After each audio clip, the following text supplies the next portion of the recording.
எல்லோரும் நலமுடன் வாழ நவ கிரகங்களையும் பஞ்சபூதங்களையும் வணங்கி பரணி பாரதியின் அன்பான இனிய வணக்கங்கள். இன்றைக்கி நம்ம பரணி அஸ்ட்ரோவேல் யூடியூப் சேனலில் பார்க்கக்கூடிய பதிவு என்ன அப்படின்னு பார்த்திங்கன்னா, வீட்டுக்கு பக்கத்தில் கோயில் இருக்கலாமா அப்படிங்கிற ஒரு விஷயத்தை தான். இது என்னென்னா, நிறைய நண்பர்கள் ஃபோன்லேயும் சரி வாஸ்து பார்க்க போகிற இடத்துலையும் இந்த ஒரு கேள்விகளை நிறையா முன்வைக்கிறாங்க.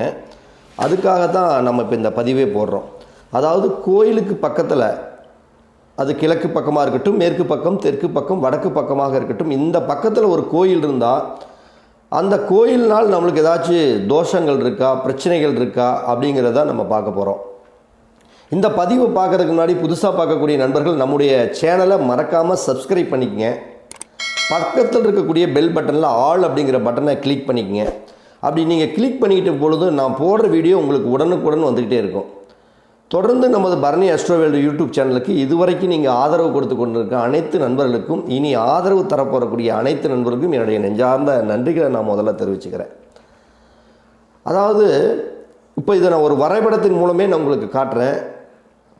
நம்ம கட்டியிருக்கிற வீடாக இருந்தாலும் சரி, இல்லை நம்ம புதுசாக ஒரு வாங்கியிருக்கிற ஒரு ஃப்ளாட்டாக இருந்தாலும் சரி, அந்த ஃப்ளாட்டுக்கு எந்தெந்த திசைகளில் கோயில் இருந்தால் நம்மளுக்கு சிறப்பை கொடுக்கும், அதே மாதிரி எந்தெந்த திசைகளில் கோயில் இருந்தால் நம்மளுக்கு பிரச்சனையை கொடுக்கும் அப்படிங்கிறத நம்ம அழகாக அந்த பதிவில் பார்க்கலாம். இப்போ இந்த சார்ட் அப்படியே நீங்கள் நல்லா பார்த்துக்குங்க. இதில் நான் சார்ட்டை பார்த்துக்குங்க, நல்லா உங்களுக்கு புரிகிற மாதிரி தான் போட்டிருக்கிறேன். பாருங்கள், இதில் பொதுவாக ஒரு ஃப்ளாட் இருக்குது, வீடு இருக்குது அப்படின்னா அந்த வீட்டுக்கு சரியாக, இதை நல்லா பார்த்துக்குங்க, நோட் பண்ணிக்கங்க. ஒரு ஃப்ளாட் இருக்குது அப்படின்னா அந்த ஃப்ளாட்டுக்கு சரியாக தென்மேற்கு மூலையில் ஒரு கோயில் இருந்ததுன்னா அது மிகவும் சிறப்பான ஒரு நல்ல பலன்களை கொடுக்கும். தென்மேற்கு மூலை அப்படிங்கிறது எதுன்னு பாருங்கள், கரெக்டாக இந்த இடம். இதுதான் தென்மேற்கு மூலை. அதாவது உங்களுடைய ஃப்ளாட்டுக்கு சரியாக தென்மேற்கு மூலையில் ஒரு கோயில் இருந்தால் மிக சிறப்பான பலன்கள் கொடுக்கும். சிறப்பான பலன்களை என்ன கொடுக்கும் அப்படின்னா, நீங்கள் இருக்கக்கூடிய ஃப்ளாட்டாக இருந்தாலும் சரி, கோயிலாக இருந்தால், அதாவது வீடாக இருந்தாலும் சரி, உங்கள் வீட்டுக்கு தென்மேற்கு மூலையில் சரியாக கோயில் இருந்துச்சுன்னா நீங்கள் அந்த வீட்டில் ஒரு நிரந்தரமாக குடியிருக்கக்கூடிய ஒரு அமைப்புகள் இருக்கும். அடுத்தது ஆணுக்கு நல்ல செல்வாக்கு, தனவரவு, வாழ்க்கையில் வெற்றி, இதெல்லாமே மிகப்பெரிய அளவுக்கு சிறப்பான அம்சத்தை கொடுக்கும். அப்போ நீங்கள் கட்டியிருக்கிற வீட்டுக்கு இல்லை வாங்கியிருக்கக்கூடிய ஃப்ளாட்டுக்கு சரியாக தென்மேற்கு மூலையில் கோயில் இருந்தால் நீங்கள் வாழ்க்கையில் மிகவும் சுபிட்சமான உன்னதமான நிலையில் வளம் வரணும் அப்படிங்கிறதுல சாஸ்திரம் சொல்லுது. சரி, ரெண்டாவது, நீங்கள் இருக்கக்கூடிய இடத்துக்கு மேற்கு பக்கம் கோயில் இருந்தாலும் மிகப்பெரிய சிறப்பை கொடுக்கும். ஆயுள் ஆரோக்கியத்தை கொடுக்கும், நல்ல தனவரவுகளை கொடுக்கும், நல்ல ஒற்றுமையை கொடுக்கும் குடும்பத்தில். அதுக்கப்புறம் பார்த்தீங்கன்னா, நீங்கள் இருக்கக்கூடிய ஃப்ளாட்டுக்கும் இல்லை குடியிருக்கிற ஃப்ளாட்டாக இருந்தாலும் சரி, வாங்கியிருக்கிற ஃப்ளாட்டாக இருந்தாலும் சரி, அந்த ஃப்ளாட்டுக்கு தென்கிழக்கு மூலையில், அப்படியே இந்த பிளானை பாருங்கள். தென்கிழக்கு அப்படிங்கிறது இந்த ஃப்ளாட்டில் பாருங்கள், இதுதான் தென்கிழக்கு. நான் கையை காட்டுற மாதிரி இதுதான் உங்களுடைய ஃப்ளாட்டு வீடு அப்படின்னா இதுக்கு சரியான தென்கிழக்குங்கிறத இந்த இடம். இந்த இடத்துல தென்கிழக்கில் கோயில் இருந்தாலும் நிச்சயமாக அங்கே உணவுக்கு பஞ்சம் இருக்காது. கணவன் மனைவிக்குள்ளே இருக்கக்கூடிய உறவுகளில் நல்ல ஆதிக்கம் இருக்கும். கடன் சுமைகள் அதிகம் வராமல் இருக்கும். தென்கிழக்கில் உங்கள் இருக்கிற ஃப்ளாட்டுக்கு வீட்டுக்கு தென்கிழக்கில் கோயில் இருந்தால் கடன் சுமைகள் எவ்வளவு இருந்தாலும் அதை கட்டி நிவர்த்தியாகி நம்ம ஜெயிக்கக்கூடிய தன்மைகள் ரொம்ப சூப்பராக இருக்கும். அதே மாதிரி நீங்கள் இருக்கக்கூடிய ஃப்ளாட்டுக்கு இல்லை கட்டியிருக்கக்கூடிய வீட்டுக்கு வடமேற்கு மூலை, இங்கே பாருங்கள், இதுதான் உங்கள் ஃப்ளாட்டு. இந்த ஃப்ளாட்டுக்கு வடமேற்கு மூலைங்கிறது தான் இந்த இடம். இந்த வடமேற்கு மூலையில் கோயில் இருந்தாலும் நிச்சயமாக அந்த வீட்டில் திருமணம் ஆகாத பெண்களாக இருந்தாலும் சரி, அடுத்தது ஆண்களாக இருந்தாலும் சரி, திருமண பந்தத்தை அவங்களுக்கு கொடுக்கும். அடுத்தது வரக்கூடிய உறம்பறைகளுடைய சொந்த பந்தங்களுடைய ஆதிக்கம் அந்த வீட்டில் நிறைஞ்சிருக்கும். சொந்த பந்தங்களுடைய சப்போர்ட் பரிபூரணமாக அந்த குடும்பத்தில் இருக்கவங்களுக்கு நிச்சயமாக கிடைக்கும். அதே மாதிரி மேற்கில் கோயில் சொல்லிட்டோம். தெற்கில் கோயில் இருந்தாலும் நீங்கள் இருக்கக்கூடிய ஃப்ளாட்டுக்கும், நல்லா சொல்கிறேன் திருப்பி கேட்டுக்கு, நீங்கள் இருக்கக்கூடிய ஃப்ளாட்டாக இருந்தாலும் சரி, இல்லை ஒரு வீடு கட்டியிருக்கிறீங்க அப்படின்னா அதுக்கு தெற்கு பக்கத்தில் கோயில் இருந்தாலும் சரி, நீங்கள் ஒரு நிரந்தரமான அந்த வீட்டில் தங்கி ஒரு நல்ல வேலை, நல்ல செல்வ செழிப்பு அமைகிறதுக்கு ஒரு வாய்ப்புகள் ரொம்ப சூப்பராக இருக்குது. அப்போ நீங்கள் வாங்கி இது பார்த்தா புதுசாக ஒரு ஃப்ளாட்டு வாங்குறீங்க, இல்லை ஏற்கனவே ஒரு ஃப்ளாட்டு வாங்கி அந்த இடத்த வீடு கட்டியிருக்கிறீங்க, இல்லை இனிமேல் தான் வீடு கட்ட போகிறீங்கன்னா இந்த ஆய்வுகளை நீங்கள் நிச்சயமாக பாருங்கள். சரி, எந்த திசைகளில் ஃப்ளாட் இருந்தால் அது நிச்சயமாக பிரச்சனை கொடுக்கும் அப்படின்னு பார்த்தோம்னா, நீங்கள் இருக்கிற வீட்டுக்கு சரியான வடக்கு பகுதியில், இங்கே பாருங்கள், இதுதான் உங்களுடைய ஃப்ளாட்டு.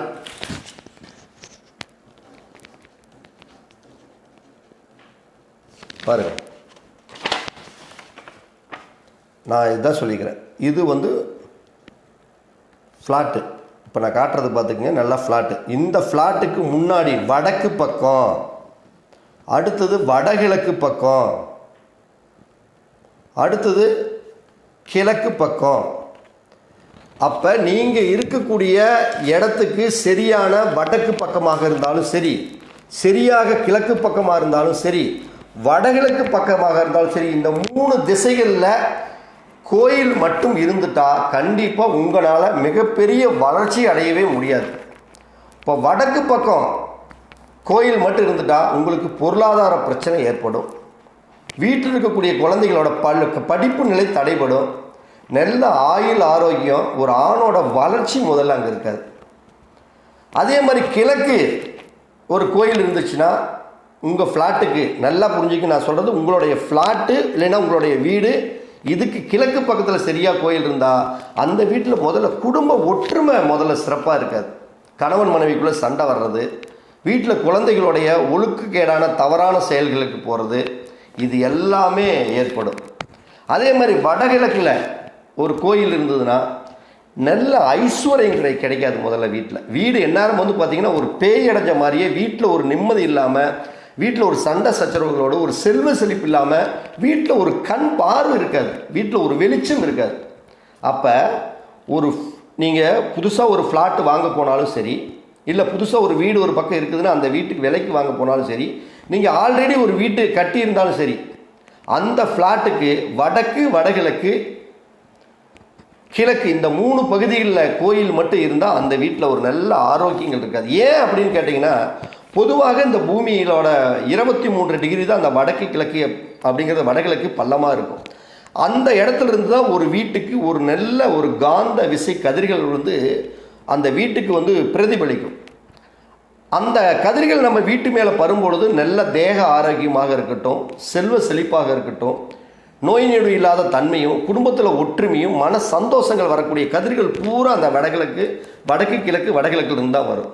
அப்போ இந்த கதிர்கள் வர்றப்ப இந்த 3 திசைகள்லையும் ஒரு கோயிலை உயரமாக அப்படி கட்டிட்டிங்கன்னா அந்த கதிர்களை பூரா தடுத்து இந்த கோயில் தடுத்து தன்னுடைய ஆதிக்கத்தை அந்த கோயிலில் செலுத்திக்கும். அப்போ கோயிலில் செலுத்திக்கிறதுனால உங்களுக்கு வந்து ஒரு நல்ல கதிர்கள் வந்து வீட்டில் வந்து உழுகாதப்போ என்னாகும், பணப்பிரச்சனை ஏற்படும், குடும்பத்தில் சண்டை சச்சரவு வரும், கடன் சுமைகள் வரும், கணவன் மனைவிக்குள்ள அந்யோன்யம் சிறக்காது, மாணவர்களுடைய படிப்பு நிலை உயராது. இப்படி பல்வேறு விதத்தில் அந்த வீட்டில் ஒரு வெளிச்சம் இல்லாமல், ஒரு வாழ்க்கையில் நம்மளும் வாழ்கிறோம் அந்த வீட்டில் அப்படின்னு நீங்கள் பாட்டுக்கு வாழ்ந்துகிட்டே இருக்க வேண்டியதாக கடைசி வரைக்குமே தவிர அந்த வீட்டின் மூலம் பெரிய அளவுக்கு விருத்தி இருக்குமானா நிச்சயம் விருத்தி இருக்கிறதுக்கு வாய்ப்பில்லை. இதை நிறையா வீட்டை அனுபவித்து பார்த்து தான் அந்த பதிவு நான் உங்களுக்கு போடுறேன். அப்போ நீங்கள் ஃப்ளாட் வாங்க போனாலும் சரி, உங்கள் வீடு இருந்தாலும் சரி, உங்கள் வீட்டுக்கு தென்மேற்கு மூலையில் கோயில் இருந்துட்டால் அது மிக மிக மிக மிக ரொம்ப சிறப்பு, ஃபஸ்ட்டு கிரேடு. நான் உங்களுக்கு மதிப்பு கொடுக்குறேன், 100க்கு 100 மதிப்பு. உங்கள் ஃப்ளாட்டுக்கு தென்மேற்கு மூலை கோயில் இருந்துட்டால் உங்களுக்கு ஒரு நல்ல செல்வ செழிப்பான ஒரு மங்களகரமான வாழ்வு அமையும். 2வது எங்கே இருந்தால் சிறப்பு அப்படின்னா, ஒரு 90% நான் மார்க் எது கொடுக்குறேன்னா, தெற்கு பக்கத்துலேயும் மேற்கு பக்கத்துலேயும் ஒரு கோயில் இருந்தால் 90% உங்களுக்கு 2வது தரத்தில் சிறப்பான ஒரு அமைப்புகள் கொடுக்கும். 3வது 75% தென்கிழக்கு மூலையில் கோயில் இருந்தால் உங்களுக்கு ரொம்ப ரொம்ப நல்ல பலன்கள் கிடைக்கும். அதே மாதிரி 75% வடமேற்கு மூலை வாயு மூலை கோயில் இருந்துட்டாலும் நீங்கள் இருக்கக்கூடிய வீட்டுக்கு நல்ல சகலவிதமான சௌபாக்கியங்களும் மன சந்தோஷங்களும் வாழ்க்கையில் எல்லா சுமிச்சங்களும் நடக்கும். அதில் எந்த ஒரு மாற்றம் இல்லை. அப்போ ஆக நம்ம இருக்கக்கூடிய ஃப்ளாட்டாக இருந்தாலும் சரி, வீடாக இருந்தாலும் சரி, அந்த ஃப்ளாட்டுக்கு சரியாக கிழக்கு பகுதியிலையும் வடக்கு பகுதியில் வடகிழக்கு பகுதியிலும் 3 பக்கங்கள் கோயில் இருந்தால் நமக்கு கிடைக்கக்கூடிய நல்ல அதிர்ஷ்டங்களாக இருக்கட்டும், செல்வ செழிப்பாக இருக்கட்டும், பொருளாதாரமாக இருக்கட்டும், கடவுளுடைய பரிபூர்ண அனுகிரகமாக இருக்கட்டும், எதுவும் கிடைக்காது. அப்போ தெற்கு, மேற்கு, தென்மேற்கு, தென்கிழக்கு, வடமேற்கு இந்த திசைகளில் கோயில் இருந்தால் நீங்கள் அந்த இடத்துல மிக சிறப்பான முறையில் முன்னேற்றமாக இருக்கலாம். அப்போ மாற்றி வடக்கு, வடகிழக்கு, கிழக்கு இதில் எல்லாம் இருந்துட்டா ஏதோ நீங்களும் அந்த இடத்துல வாழ்கிறீங்கிறதுக்காக காலம் பூரா அந்த வீட்டில் அப்படியே ஒரு வெளிச்சம் இல்லாத கடைசி வரைக்கும் வாழ்ந்துக்கிட்டு தான் இருக்கணுமே தவிர நல்ல ஐஸ்வர்யங்கள் கிடைக்காது அப்படிங்கிறது மட்டும் சாஸ்திரம் தான் அதனோட அடிப்படையில் தான் சொல்லுது. நான் உங்களை மீண்டும் ஒரு அடுத்த பதிவில் சந்திக்கிறேன். சந்திக்கும் வரை விடைபெறுவது பரணி பாரதி. அன்பான இனிய வணக்கம். நன்றி, வணக்கம், வாழ்த்துக்கள் நண்பர்களே.